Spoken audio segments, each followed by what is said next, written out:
Good evening, everyone. Today I'll be discussing the stock market forecasting and risk-adjusted performance analysis in tech industry.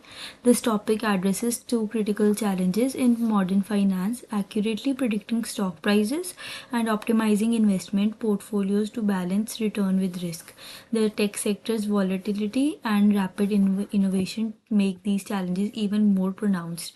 To address this, we employed machine learning models for price prediction, developed portfolio optimization strategies using methods like Sharpe Sortino ratios, and created a user-friendly dashboard to translate insight into actions. Our work highlights not only importance of prediction accurately but also role of effective risk management, equipping investors with tools to navigate the complexity of tech market.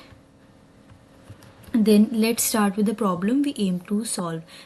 Predicting stock prices is particularly challenging in the volatile tech industry. Traditional methods often fail to capture rapid market shifts, necessitates advanced models for reliable forecasts. Additionally, a successful investment isn't just about returns, it's about balancing return with risk. To address this, we integrated its adjusted metrics like Sharpe ratio, which considers total risk, and Sortino ratio, which emphasizes downside risk. These metrics provide a more comprehensive view of portfolio performance, enabling a smarter decision making. Then we come to a source and data overview. Our analysis is grounded in historical stock price data sourced from Yahoo Finance, including open, high, low, and close prices. To enhance prediction accurately, we incorporated technical indicators such as moving averages and volatility to capture market trends and price fluctuations. Timeframes and pre-processings over a dataset spans the past 5 years, balancing historical trends with recent behaviors. Pre-processing was essential. We handled missing values to ensure data consistency. We performed a feature engineering, adding matrices like moving averages to enhance our model's ability to detect patterns.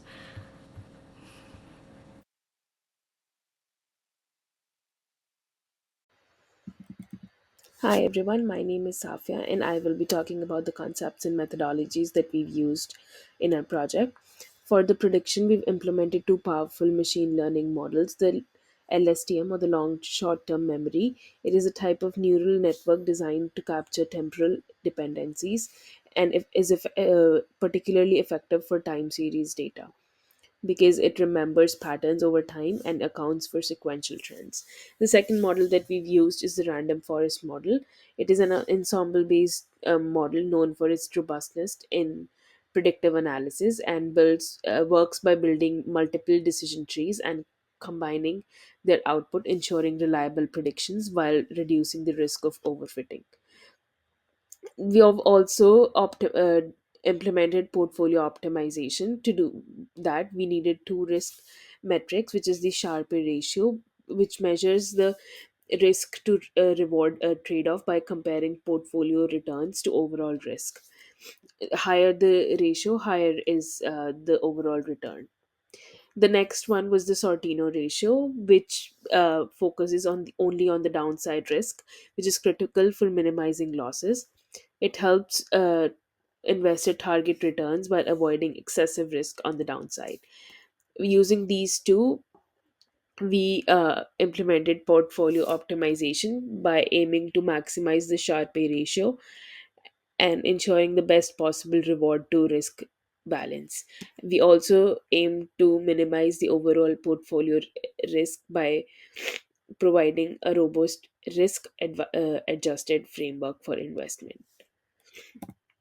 Now, I will be talking about our system architecture. Our approach follows a structured workflow to ensure seamless integration of prediction, risk assessment, and portfolio optimization.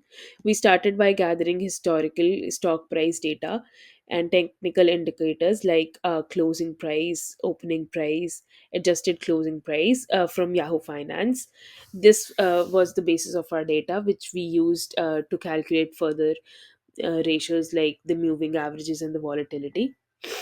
Next, we trained our machine learning models using the LSTM and the random forest model, as I talked before, and then used the predictions from both these models to calculate the Sharpe and the Sortino ratios.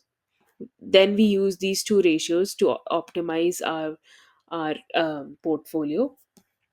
Finally, we tested the optimized portfolio and validated our predictions against the actual historical data. This provided critical feedback on the accuracy and reliability of our models. Thank you. So here the graph shows we got the results for stock price prediction, and we uh, we go to our dashboard which we have created for this. This graph shows a comparison between actual historical stock prices and predicted prices for selected companies like Apple, Google in tech industries. It demonstrates the effectiveness of forecasting models like LSTM or random forest in predicted stock trends. So here, if we look for Apple, we have we if we go to LSTM, our random mean square error and MAE is more as compared to random forest. And also in LSTM we got that there is much difference between historical and predicted stock prices, whereas in random forest there's very less difference. For example, uh, on September 18th, the historical price is $220, and on September 18th the predicted price is $220. Yeah, and if we go to LSTM, on September 18th the predicted price is $213, and the historical price on September 18 is $220. So there is difference. Hence, random forest is better for us. Here we have the results for experiments and results for risk assessments, where we have created a heat map that represents the correlation between stocks, and we have it on a dashboard which we created. The correlation heat map visually represents the relationship between multiple variables. In this case, we have stocks.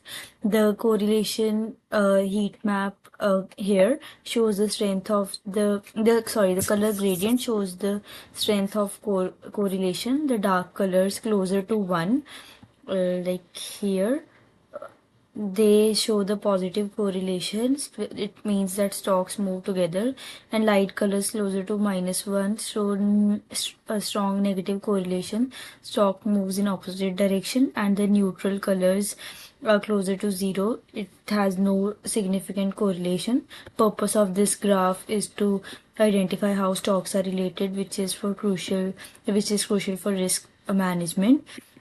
And if, like, for example, yes, here I guess here for others the colors are not that dark to be visible, but we can do this for, yeah, green. In here we have apple, because since they are the same stocks, we have z is equal to 1. It means the correlation between two stocks is it it moves exactly in the same way. When one stock increases in value, the other stock decreases by the same amount, and vice versa for this.